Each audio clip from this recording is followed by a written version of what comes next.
Hello everyone, this is Sarah from Hamilton, and welcome to the second and final part of our discussion of an introduction to biblical typology. In the last discussion, we talked about some of the bases for the existence of typology in our theology, that the entire creation is an imprint of the life of God in the Logos, who is incarnate in Jesus Christ. And as the goal of all creation and the end of all history is the suffusion of all things with the glory of Christ, every step along the path of that history anticipates the final end. Because history builds upwards towards that final end, preceding stages in that history will anticipate or typify the later stages in that history. And as symbolism is vertical typology, being the imprint, because creation is the imprint of that which comes down from above, and as typology is horizontal symbolism, because the later stages are anticipated by the earlier stages, we find that these two threads meet in the eschaton, where heaven, which is typified on earth, descends at the conclusion of history to permeate the reality of earth. So today I want to zoom in and look at some specific examples of the way that typology is useful for us as readers of the Bible who wish to see what is truly there, the presence of Christ in the whole. Before we begin the main portion of our discussion, I would like to say that if you'd like to support this channel, please consider becoming a patron. You can also become a subscriber on Substack. I am posting every day except Sunday reflections on both the Old and the New Testaments. Half of those are exclusive to subscribers. It's $5. Half of those are available universally. So you will get that whether you're a patron or a subscriber on Substack. There's also other exclusive content which comes with being a patron. You can find all that information on my Patreon page. I also have various classes available for purchase. You can find those in the description box and the pinned comment. Most relevant to today's lecture is my ongoing set of lectures answering Judaism's rejection of Jesus, which is a constructive argument for the messianic identity of Jesus from the Old Testament. When complete, I expect it to be something like 20 to maybe even 25 hours. We'll see how much it unfolds to. It's much beyond what I initially anticipated. In any case, let's get into the subject of today's discussion. So what I presented to you here on the screen is just 3 points which I want to work through in looking at the practical value of typology and interpreting the Bible. Remember what we said in the last discussion, that biblical typology is cumulative. It is not simply that Moses is a type of Jesus, but that Moses is also the fulfillment of Jacob. Adam is a type of Abraham, and Abraham is a type of Jacob, and Jacob is a type of Moses, and Moses is a type of David. And all of these figures relate to each other so as to produce the totality of the image which we see in the person of Jesus Christ, who as the ideal human being fulfills the acts of every other human being, glorifying and perfecting the good, redeeming and transfiguring the bad. And what I've argued here is that typology forms the grammar of prophecy. When you read the prophetic books, it can be very difficult to understand the way in which much of the language actually relates to the person of Christ.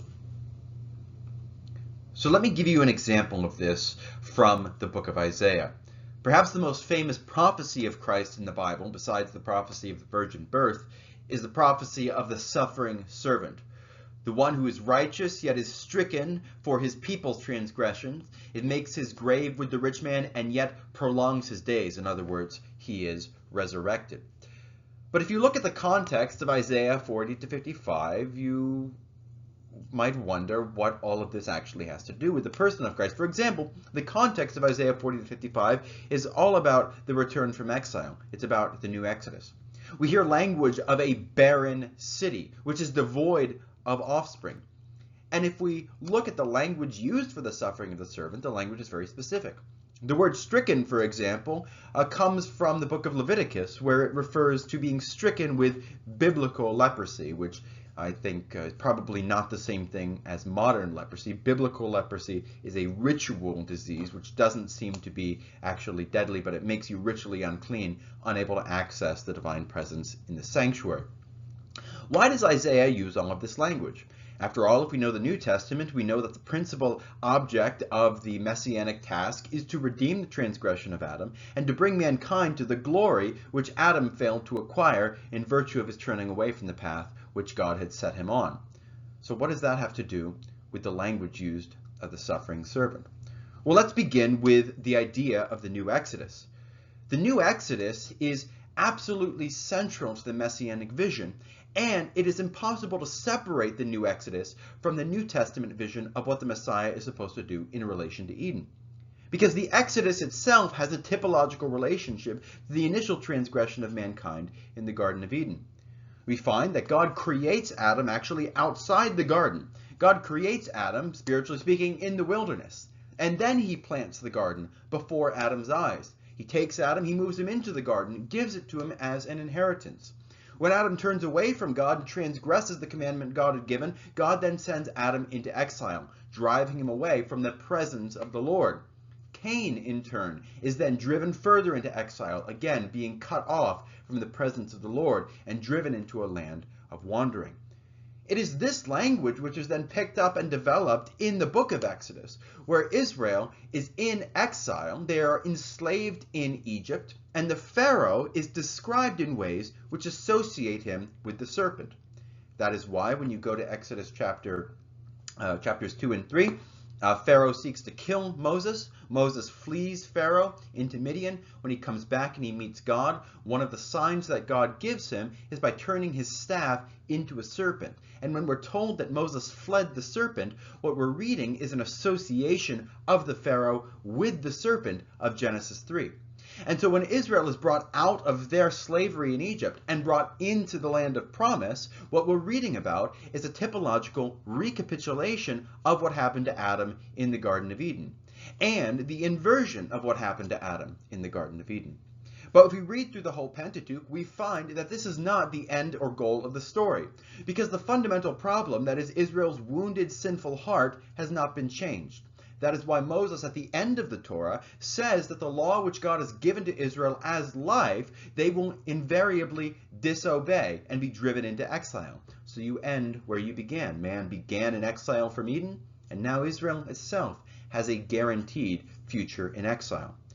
But the real hope is in what Moses calls the latter days, the Messianic age, because in that age, Israel's heart is going to be circumcised so that they will be made able to do the Torah, so that they will live. And in fact, if you read Deuteronomy chapter 30, near the very end of the Pentateuch, you will find that it uses the language of life and death, good and evil, the very language that is used of the two trees at the center of the Garden of Eden. So the end of the story corresponds to the beginning, and we find that the real hope of the Pentateuch is not in the first Exodus, is not in the Sinai covenant, it's in the new Exodus. And by implication, the new Exodus is not merely bringing back the Jewish people to the land of Canaan. The new Exodus is fundamentally about bringing humanity back into the Garden of Eden and beyond the Garden of Eden, so that mankind can acquire the glory and exaltation that God wished mankind to inherit. That is the freight that the concept of the new Exodus acquires in view of the typological relationship between the Exodus and the Garden of Eden. And so when we read in Isaiah prophecies about the new Exodus, we have to take them in that context. And in doing so, we can see the relationship which these sets of prophecies have with the New Testament's vision of what the Messiah came to do. Why does the suffering servant marry a city? Well, in order to understand this, you must understand the typological relationship between Eve and cities. When God creates Eve, he creates her by putting Adam into a deep sleep, opening his side, building Eve out of Adam, and then closing Adam's side like a door. Indeed, the word for built used here is the same word that is used in Genesis chapter 4, where Cain goes into the land of wandering and built a city as a kind of bride for his first son, Enoch. There is a close association, therefore, between women and cities in the Bible. And as Eve represents the entirety of the old humanity, which has been cut off from the tree of life, and as life is associated with fertility, language of giving the barren woman fertility again is deeply and intimately tied to the idea of resurrection. Because of all of these associations, when we read of a barren city in Isaiah 40 to 55, representing the people of God being redeemed so that it brings forth offspring, which will ultimately inherit the land and possess it finally, we must read that in view of the relationship that the concept of city has with human beings in general, and which the concept of infertility has with death. So when the ground is cursed in Genesis, it is cursed to be unfruitful. And that is why when the patriarchs come into the land of Canaan, their wives are barren and the land is unfruitful. There's famine after famine after famine in the land which God has said is going to be fertile with milk and with honey, but it looks infertile. And so when God brings life out of the dead wombs of the patriarchs' wives, he simultaneously brings life out of the dead ground in the land of Canaan. And thus Isaiah 40 to 55, in the midst of which is this glorious prophecy of the suffering servant, is all about the redemption of death by granting a fertility to daughter Zion and transfiguring the thorns and the briars into beautiful shrubs. That's how Isaiah 40 to 55 concludes. After the suffering servant goes into death and is reborn from the dead, so also is the entire creation reborn from the dead. The word for branch that is used in Isaiah 4 to speak of the Messiah, Jeremiah 23 refers to him, for example, as the branch of David. Well, in Isaiah 62, that very same relatively unusual word is used to describe the transfigured fertility of the whole creation in the Messianic age. Why would the suffering servant marry a city? Well, we are told in Isaiah chapter 53 that the servant will see his seed. And many Orthodox Jewish apologists will say, see, this can't be about Jesus because Jesus didn't have any bodily children. But this is to miss the point in a profound way. What is the seed of which Isaiah is speaking in these chapters? Well, the seed are the children of Zion. If you look at the chapters, that is clearly the contextual meaning. And Zion is like a bride who has been divorced by her husband. And who is her husband? It is the God of Israel. It is fascinating, therefore, in this text that it is the God of Israel who is taking Zion to wife again, and yet in the same context we are told that the servant of the Lord is going to take Zion to wife and bring forth seed out of her barren womb. So, unless Zion has two husbands, contrary to the entirety of biblical law, the servant, by implication, must be in some way the embodiment of Israel's God. The servant marries a city and brings forth offspring for Jacob. And then in Isaiah chapter 54, we are told that the whole creation becomes the heritage of the servants of the Lord, in the plural. We are all remade after the image of the Messiah, so that we all can be called with his name, the name of servant. And because the servant of the Lord is the son of David, Isaiah 55 tells us that the Davidic covenant is fulfilled in every single one of us, united to the servant as his seed in the sense which Isaiah means. But why does the servant gets stricken with leprosy? What does this have to do with the major themes of the text? In order to understand this, you must understand the typological relationship between the Garden of Eden, the tabernacle, and the curses after the fall, and the purity laws in Leviticus. Understanding typology gives you the grammar of prophecy. In Leviticus chapters 8 and following, we have the construction of the tabernacle. And the language of guarding and keeping the Garden of Eden, which God gives to Adam, is language which is used of the priesthood in Leviticus and Numbers. Adam is the priest of the Garden of Eden. That's a relatively common observation. And if you work through Leviticus 8 and following, you will find that the order of events that take place in Genesis 2 and 3 is recapitulated. Just as Adam and Eve sinned in this sanctuary where the divine presence was, so also does Israel's priesthood sin after the establishment of the tabernacle. Nadab and Abihu bring false worship to God, trying to worship God on their own terms rather than in the way that God had instructed them. As a consequence, fire breaks out from the tabernacle and they themselves die. Just as after the sin of Adam and Eve, God comes in his glory, in his presence. That's why they flee from the presence of the Lord. He's not just taking a leisurely walk. He is coming in the spirit of the day. The word cool can also be rendered spirit, and the day, I believe, refers to the day of the Lord, the time in which God comes to inspect and evaluate his people in his own light to see the degree of correspondence which they have to his own will, a will which is summed up in his Son, in Jesus Christ. And just as the presence of the Lord in Genesis chapter 3 was the means by which Adam and Eve were subject to death and these various curses which are enumerated in Genesis chapter 3, so also is the death of Nadab and Abihu followed by a series of purity laws, which symbolically correspond to the curses of Genesis 3 in the same order in which they are given. For example, the first set of curses in Genesis 3 is the prophecy that the serpent will be crushed, or the prophecy that the serpent will eat dust. That is, he will be placed under the earth, the realm of death. Eye for eye, tooth for tooth is the way that judgment works in the Bible. As Satan brought death into the world, so also will he himself be subject to death, being placed under the earth, in the grave, being forced to eat death. Well, in Leviticus chapter 11, you have the very same word for on your belly. In fact, it's the only other instance in the whole Bible that this word for on your belly is used, Genesis chapter 3 and Leviticus 11. The rarity of these words and their coincidence in these specific contexts, where there's already a narrative parallel, establishes that this is an intentional allusion. And so we are invited to consider the relationship of all of the curses of Genesis chapter 3 with the purity laws of Leviticus 11 to 15. And what we find in this context is that the leprosy laws are associated with the concept of death. Death is not just something which happens at the point of our death. It is a reality which is manifest in the decay which we are always in one way or another experiencing.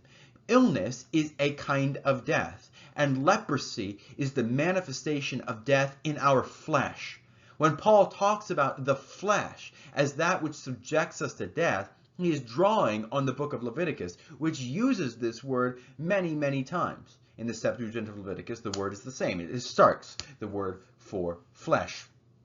And so why is it that the servant is specifically said to become leprous? Well, it is because the servant who has life in and of himself, as the arm of the Lord, who is living by nature, the servant takes into himself our death. And remember what leprosy does in the Bible. What it does is it excludes you from the presence of the Lord. What happens when he who is high and lifted up, a phrase which is used in Isaiah 6 for the God of Israel, what happens when he who is high and lifted up in the temple takes into himself the very things which cut you off from the temple? Well, he who is above all things, who radiates the divine presence, goes into the lower parts of the earth and fills all things with life, so that he brings out life from death. When you understand the typological relationship between these things in Leviticus and these things earlier in Genesis, then you can see that the prophets consistently refer to the crisis in Eden and the initial catastrophe with the serpent and the tree by using the language of Leviticus. In other words, the story of the Garden of Eden is always refracted through the specific commandments and laws and language that's used in Leviticus, so that the prophets refer to Eden in a cumulative way. They do so by looking through the lens of the whole scope of biblical revelation which has come before.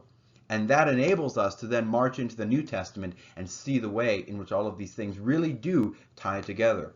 It's not about just taking an isolated prophecy here and an isolated prophecy there. It is about taking the parts in light of the whole. And when we see the whole, we find that it is an icon of Jesus Christ. Types thus establish relationships between events and allows us to interpret individual events. So, this is one of the most useful examples, I think. What is the relationship between the return of the Jews from Babylon and the Messianic age? So this was a question I had for a while. The New Testament uses all of these prophecies about the new Exodus, the return from exile, and refers them to Jesus. But all these prophecies, it seems that in one way or another, they must be fulfilled in the return of the Jews from Babylon. What is the relationship here? Well, if you know typology, you can much more precisely establish that relationship. Because before there ever was an Exodus from Egypt, there was a pre-Exodus from Babylon. Abraham's family begins in Mesopotamia, the region in which the tower and the city of Babylon were first constructed in Genesis chapter 11. God appears to Abram and calls him out of Mesopotamia. He comes out of Mesopotamia, but he stops in Haran. And in Haran his father dies, and then he comes into the land of Canaan, thus finishing his journey. And then he dwells in a land which is ruled over by the Gentiles, by the Philistines, by the Egyptians, by other Gentile powers. And when he comes into the land, he bears witness of the God of heaven to the Gentiles in preparation for the real fulfillment of the promises, which is in the Exodus. Well, think about the way in which the coming out from Mesopotamia anticipates the later Exodus. In the story of the Exodus, Israel comes out of Egypt, but they stop for a while in the wilderness, just as Abraham stopped in Haran. While they're in the wilderness, the older generation dies, just as Abraham's father dies in Haran. And then they finally come into the Promised Land, and they conquer the Promised Land, bringing it under their dominion, thus fulfilling, in a much more full sense, the promises made of an inheritance to Abraham. And so we see there is a patriarchal period in which the patriarchs journey in a land which they do not rule over. During that period, they bear witness to the Gentiles. We find that the patriarchs are actually prophets. They are converting Gentiles. Genesis 12 refers to souls which Abraham made, bara, created in Haran. Some of those souls are Gentiles. They call on the name of the Lord. They're brought into Abraham's family. All of his household is circumcised. That's the great story of the book of Genesis and the patriarchal period. In the same way, after the Jewish people return from Babylon, they come into a land which is ruled over by a sequence of Gentile empires. Those Gentile empires are enumerated in the book of Daniel. And while they are dwelling in the land, they bear witness of the God of heaven to the Gentiles. Daniel, like Joseph in Genesis, is thrown into a pit and comes out again. Daniel, like Joseph, despite being righteous, is punished as if he was unrighteous. And having come out of the pit, he is elevated to the right hand of the great king and gives him wisdom. Daniel, like Joseph, is an interpreter of dreams, converting the king to the knowledge of the true God. Nehemiah is the cupbearer to the king. We know from Josephus that Alexander the Great was made acquainted with the prophecies about him in the book of Daniel. And we know from the time of Jesus that many Jews bore witness of the name of the God of heaven to Gentiles, so that by the time Jesus comes on the scene, there are synagogues dotting not only the land of Israel, but also the broader Hellenistic world. And we also know that there were Gentiles who had attached themselves to the synagogue and feared the God of heaven truly. And those Jews and Gentiles are stitched together into one body when the Messiah comes onto the scene to bring the new Exodus. And thus we see that the return from Babylon occupies a very specific place in God's messianic program. There is a pre-Exodus, and then there is the true fulfillment. The patriarchs come into the land promised to them, which they do not rule, and then God gives them the land in the great Exodus. Likewise, after Israel goes into Babylon, into Mesopotamia, where Abraham came from, they come out of there, they wander in a land which is not theirs, they bear witness to the name of the God of heaven, and then Jesus comes on the scene, really fulfills the promises, and gives the whole earth, the whole cosmos, to those who are in Christ. That allows us to parse out the relationship between these events in a very detailed and precise way, which allows us to see other beautiful things in Scripture, which we would not have seen if we were not already acquainted with typology. Thus, without typology, it's very hard for us to make the case for Jesus as the Messiah, because the language of prophecy is typology. Without typology, it is very difficult to understand the structure of history. And as the Messiah, by definition, is the one who brings history to its climax, without understanding the structure of history, it is almost impossible to understand the place of the Messiah within that structure. And so finally, I just want to make a brief note concerning the prophecies of Obadiah and Amos, and we can understand that in view of typology. Amos ends his book by prophesying the conversion of the remnant of Edom. And then the next book is Obadiah, which is all about Edom. It prophesies the total destruction of Edom when saviors go up to rule over Mount Esau, and it says the kingdom will belong to the Lord. Now James in Acts chapter 15, he reads these texts as referring to the conversion of the Gentiles, and they're being named by the name of the Lord. How do these things all roll together? Well, the word Edom is very close to the word Adam. And in fact, we find that the figure of Esau represents Adam in his state of death and decay. After Adam's exile from the Garden of Eden, humanity is bifurcated into the righteous and the wicked. These are the brothers, Cain and Abel. The conflict between brothers is the major theme of the second fall in Genesis 3-6. And in the stories of the patriarchs, there are three major literary sections of the patriarchal narratives: Abraham, Jacob, and Joseph. The Isaac section is really part of the Abraham section, of the Jacob section, if you just look at it in its literary position. Well, if you look at the story of Jacob and of Esau, it pertains to precisely what the story of Cain and Abel pertained to: the conflict between brothers. But here the conflict between brothers is resolved, because Esau, like Cain, sought after Jacob's life, but he does not successfully take it. Jacob undergoes a spiritual exile and return, a spiritual death and resurrection. And when he comes back from that exile, he is reconciled with his brother. In a sense, he is shared in the sufferings which his brother has experienced justly, though he shares in them unjustly, anticipating Christ. Perhaps I will do a whole video or a set of videos on this story so I can show you in more detail that this is really what's going on in the text. I can do that in the future at some point. But what you notice is that the story of Jacob and Esau inverts and resolves the conflict between Cain and Abel. And from that point forward, the nation which comes from Esau spiritually corresponds to the Gentiles insofar as they are rebels against God. So how could it be that the remnant of Edom is converted to the Lord, but also all of Edom is destroyed?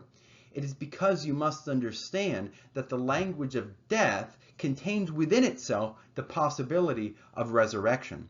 And thus we are told in Isaiah that God devotes the whole of Edom to destruction. But being devoted to destruction carries within itself the potential that you will be resurrected as an ascension offering to the Lord. The language of devotion can mean destruction. It can also mean consecration. That is why the Gibeonites in the book of Joshua, these people who sought to make a covenant with Israel despite being Canaanites, they are devoted to God as all the Canaanites were meant to be, but they are devoted by being permanent servants of God's sanctuary. When you understand the relationship between Cain and between Esau, and the reconciliation of Esau with Jacob as the rectification of the sinful impulse within human beings, then you can better understand why the New Testament takes prophecies of Edom's destruction as pertaining to the conversion of the Gentiles. This, in fact, opens up a great biblical theme about the division between the northern and the southern kingdoms, whereafter the unification of those kingdoms is a sign of the ingathering of the nations.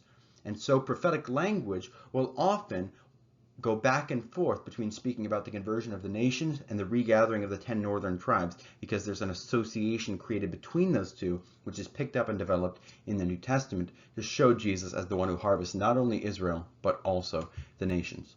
So that's what I have for you today. I hope you've enjoyed this video. If you want to get more content like this, consider becoming a patron. You can subscribe to me on Substack, where I have daily posts except for Sunday, half of which are exclusive to paid subscribers. It's only $5, so if you want to get something out of that, if you think you might get something useful, you can sign up. But also, half of them are free. And you can also, if you're interested in going in some more depth, sign up for the classes, which are linked below. But I hope you're able to get stuff just out of this free content, and I will see you again very soon.